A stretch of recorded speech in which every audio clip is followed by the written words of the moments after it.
Assalamualaikum warahmatullahi wabarakatuh. Bertemu lagi bersama saya Heri Setiawan dan Aaron Abisefa Wirabumi. Yes, Bumi syuting lagi. Pada kesempatan kali ini kita akan kembali membahas permasalahan hukum, yaitu bagaimana cara hakim dalam penjatuhan putusan pidana. Sidang perkara pidana setelah selesai pembuktian dan juga dilanjutkan dengan tuntutan dari penuntut umum, pembelaan dari terdakwa dan penasihat hukum terdakwa, replik duplik, dan diakhiri oleh putusan hakim.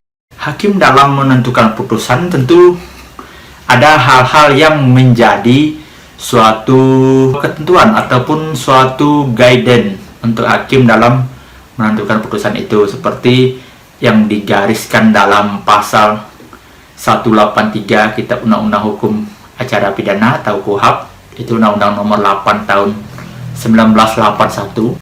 Hakim dalam menentukan putusan setidak-tidaknya dengan dua alat bukti yang sah dan ditambah dengan keyakinan hakim. Alat bukti yang sah itu dijabarkan dalam pasal 184 KUHP. 184 KUHP itu membuat hierarki ataupun susunan dari alat bukti yang dapat diajukan oleh penuntut umum di pengadilan ataupun oleh terdakwa di pengadilan. Yang pertama itu adalah keterangan saksi. Keterangan saksi adalah orang yang melihat, merasakan, dan sekarang ditambah yang mendengar suatu peristiwa pidana yang nanti dia akan menceritakan peristiwa tersebut di persidangan.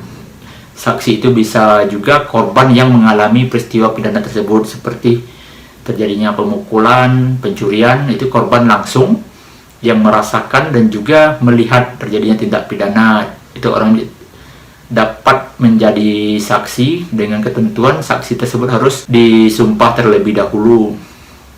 Dan yang kedua adalah keterangan ahli. Ahli merupakan orang yang memiliki keahlian dalam bidang tertentu yang nantinya memberikan keterangan di pengadilan berdasarkan keahliannya. Contohnya saja seperti dokter forensik, dia dapat memberikan keterangan ahli di kasus pemerkosaan. Misalnya dia dapat melihat setelah memeriksa tubuh korban sesuai keilmuannya, dia menyimpulkan bahwa korban ini benar diperkosa. Itu yang dapat didengar di persidangan sesuai dengan keahlian dan ilmu yang dia miliki. Kalau ahli itu dilihat dari sertifikat yang dia miliki dan juga dilihat dari cabang keilmuannya. Kalau dokter berarti forensik, kalau ahli lingkungan berarti terkait dengan hutan. Selanjutnya adalah surat. Alat bukti surat itu merupakan alat bukti ataupun urutan ketiga.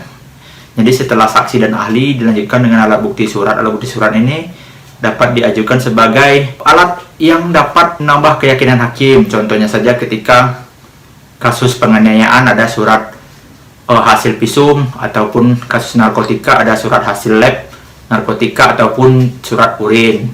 Dan yang keempat adalah petunjuk. Petunjuk ini merupakan wewenang hakim yang untuk menentukan apakah suatu kejadian itu merupakan tindak pidana atau bukan. Jadi dengan menghubungkan berbagai macam peristiwa dan keterangan saksi, surat, dan ahli, nanti hakim menemukan petunjuk terkait dengan terjadinya suatu tindak pidana tersebut. Dan yang terakhir adalah keterangan terdakwa. Keterangan terdakwa juga merupakan satu alat bukti, tapi urutannya merupakan urutan terakhir, yaitu urutan kelima. Keterangan terdakwa ini, terdakwa dalam memberikan keterangan, terdakwa juga tidak disumpah, jadi terdakwa punya hak ingkarnya dalam memberikan keterangan. Akan tetapi tentunya ketika terdakwa itu memberikan hak ingkar, dia berkelit dengan perkara yang dihadapi, tentu akan menjadi penilaian tersendiri bagi hakim nantinya ketika memutus perkara tersebut. Hakim tadi dalam memutus suatu perkara memperhatikan dua alat bukti yang sah dari susunan 5 tadi, yaitu saksi, ahli, surat, petunjuk, dan keterangan terdakwa. Ketika hakim telah mendapatkan dua alat bukti yang sah dan ditambah dengan keyakinan hakim, di sanalah hakim dapat menentukan bersalah atau tidaknya seseorang.